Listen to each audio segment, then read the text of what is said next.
आमर blouse cutting मूल सूत्र होची 1 नंबर एक फीता समान केते ए फीताटा होची आमर केते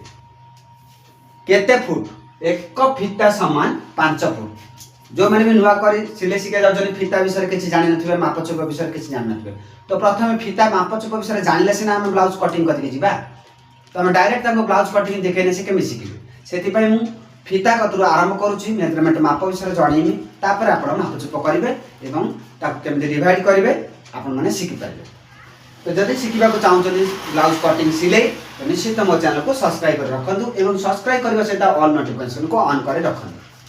तो द्वितीय नंबर देखंतु 1 नंबर तो गला एक फीता समान 5 फुट 2 नंबर गला एक फीता समान 1.50 सेंटीमीटर बा गोटे फीता होची केते मीटर बा सेंटीमीटर कहि परिबे 1.50 सेंटीमीटर ये होची 150 सेंटीमीटर बा होची 1.5 मीटर हैला ए गोटे फीतार लंबा हमर 1.5 मीटर आसुची आमे जते कपड़ा किनिया जानती